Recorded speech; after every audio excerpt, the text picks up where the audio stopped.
துர்வாச முனிவர் சொன்னாரு, அம்மா என்றைக்கு உன்னுடைய விரல கட்ட விரல் இரும்பாக இருக்காது, ஆனா என்றைக்கு உன்னுடைய மனதான் நீ நினைக்கின்றோ அன்றைக்குத்தான் இது இரும்பாக மாறும் அப்படின்னாரு. அப்பத்தான் கைகேகி நினைக்கின்றார், கோசலையால் காப்பாற்ற முடியாது, சுமித்திரையால் காப்பாற்ற முடியாது, நம்மளால் முடியும் எப்படின்னா துர்வாச முனிவர் சொன்னார் அப்படின்ட்டு மனதால் நினைக்கின்றார். கட்டவள் இருமாக மாறியது, இருமாக மாறிய விரலை வெட்டி அந்த அச்சாரிக்கு பதுவாக கொடுத்து காப்பாற்றியவை கைகேகி. சந்தோஷமான விஷயமா? ஒரு பெண்ணுக்கு 2 கை இருக்கா, அவள் கொடுத்தது வலது கையா இடது கையா?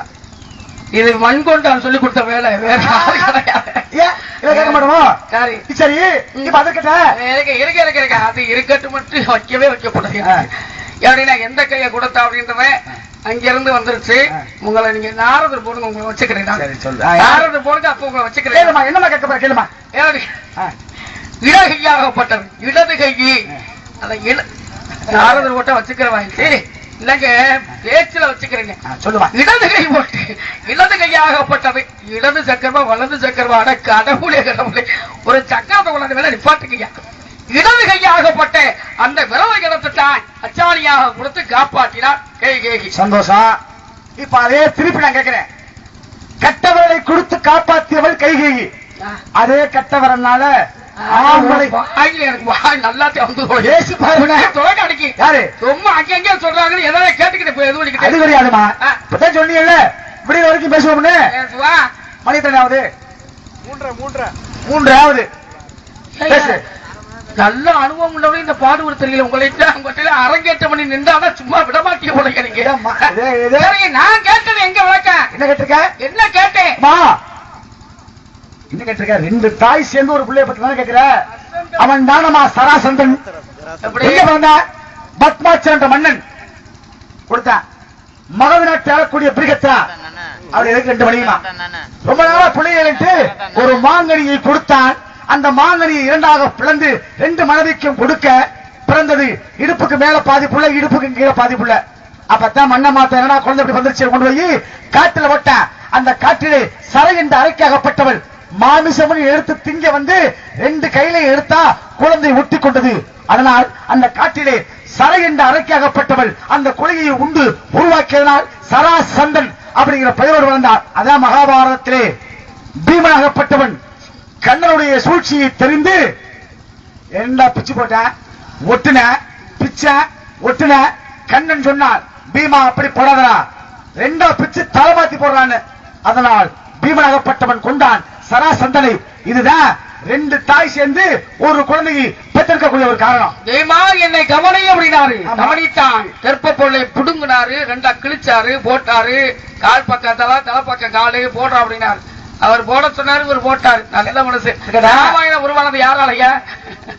ராமாயணம் உருவானது விடாது கருப்பு மாதிரி விடவே மாட்டேன். 3 ஆச்சுனாரு. இன்னைக்கு 5 மணி ஆனா சரி, 6 காலம் ஆனா கூட பரவாயில்ல. ஒரு காலம் ஒட்டிக்கா போக மாட்டேன். அவர் வேசக்கறி கேட்கிற இடது கையா வலது கையா அப்படின்னு என்ன பண்ணுவ? பதில் தெரியாதுன்னு சொன்னேன். தெரியாத உங்களை வந்தேன். சம்பளம் சம்பளம்ங்கிறோம்ல. ஒரு அம்மா இருப்பூர்ல போச்சுல சார், அதோட சரி 3 நாளத்துக்கு நடந்துக்கு வரல, அவ்வளவுதான். அந்த அம்மாவுக்கு அதனால இதெல்லாம் ஒண்ணுலமா. ஏன் சொல்லுனா, தவத்துக்கு ஒருவர் தமிழுக்கு இருவர், தமிழை இருவர் உரையாட வேண்டும். ஏன் வச்சுக்க பெருமை கிடைக்குமா? முட்டாளுக்கு முட்டாளுக்கு ஒரு வழி, முட்டாளுக்கும் அறிவாளிக்கும் 2 வழி, அறிவாளிக்கும் அறிவாளிக்கும் 3 வழி. அப்படின்னா நீ எந்த வழியில வந்தாலும் சரி நான் வருவோமா? அம்மா உங்களுக்கு குறுக்கு வழி வந்து, அம்மா அம்மா உங்களுக்கு குறுக்கு வழி வந்து வருவேன். ஏன் சொல்லுனா, ராமாயணம் உருவாக்கப்பட்டது நிச்சயமா என்னால், நாரனால் உருவாக்கப்பட்டதான் ராமாயணம். சரி இருக்கட்டும். ஏதோ நல்ல செய்ய போறீங்களா நீங்க? ஆமா. என்ன செய்ய போறீங்க? நல்லது செய்வேன். நல்ல செய்வீங்க. உலகத்துல நான் செஞ்சது அனைத்துமே நல்லதான். எப்படி சொல்றீங்க? இல்லன்னு மறுத்து பேசுவாப்பா. அதே கட்ட விரல வச்சு ஒருத்தர் பெருமை அடைஞ்சால யார் அவன்? நான் கேட்டது திருப்பி என்ன கேக்குறியா? திருப்பி கேட்கல. கதைகள் வேறு. ஒரு நூல் தான் இருக்கிறதா? 18 புராணம். நாரத புராணம் அப்படின்னா நாரதர் மட்டும் தான் பெருமையா போட்டிருப்பான். அதே போல ஏவி பகவத் அப்படின்றா அதுல பராசக்தியுடைய பெருமையை போட்டிருப்பான். சீவக சிந்தாமணி அப்படின்றா அதுல அதான் நல்ல கவிகளை கொடுத்து அதுக்கு விளக்கத்தை கொடுத்திருப்பாங்க. இதான் கிடையாது. ஒவ்வொன்றை படித்தாலே வேற வேற கருத்துக்கள். பாண்டவர்களுக்கும் கௌரவர்களுக்கும் வில்வித்து சொல்லிக் கொடுத்தான் துரோணாச்சாரியா. நீங்க சொன்ன துரோணாச்சாரியா வில்வத்தை கத்துக் கொடுத்தார். அந்த நேரத்துலதான் காட்டிலே வாழக்கூடிய ஒரு வேடனாகப்பட்டவன் வந்தான். ஐயா உங்ககிட்ட நான் வில்வத்தை கத்துக்கிறேன். அப்பதான் துரோணாச்சாரியர் சொன்னார், ஐயா எனக்கு பாண்டவர்களுக்கும் கௌரவர்களுக்கும் சொல்லிக் கொடுக்கறதுக்கு நேரம் பத்தல, உனக்கு என்னால சொல்லிக் கொடுக்க முடியாது போயிட்டா.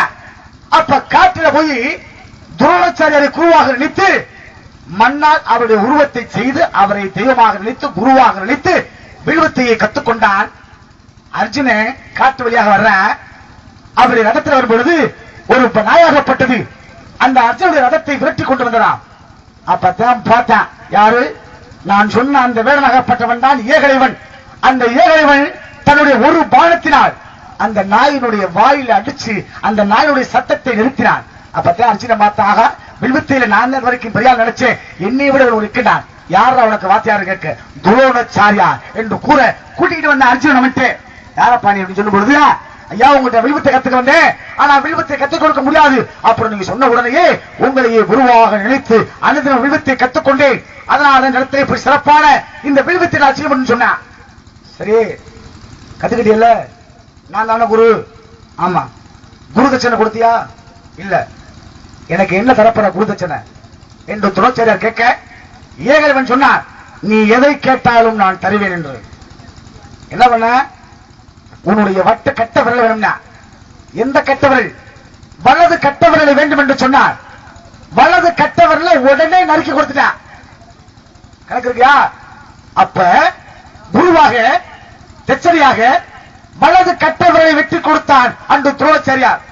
அப்பதான் அர்ஜுனன் கேட்டானா, ஐயா நீங்க வந்து எப்படி வேணாலும் குலச்சனை கேட்டுக்கலாம், ஆனா கட்ட விரலை கேட்டியலே என்ன காரணம்னு. அப்பதான் துரோணர் சொன்னார், அவன் காட்டுல வாழ்றவன், நிச்சயமாக அவன் வில்வித்தையை பெரிதாக கற்றுக்கொண்டால் ஒரு மிருகத்தை உயிரோட வைக்க மாட்டான், எல்லா மிருகத்தையும் கொண்டு அழிச்சிருவான். அதனால் மிருகமும் காப்பாற்றப்பட வேண்டும் அப்படிங்கிற காரணத்துக்காக தாண்டா அவனுடைய கட்ட விரலை நான் வாங்க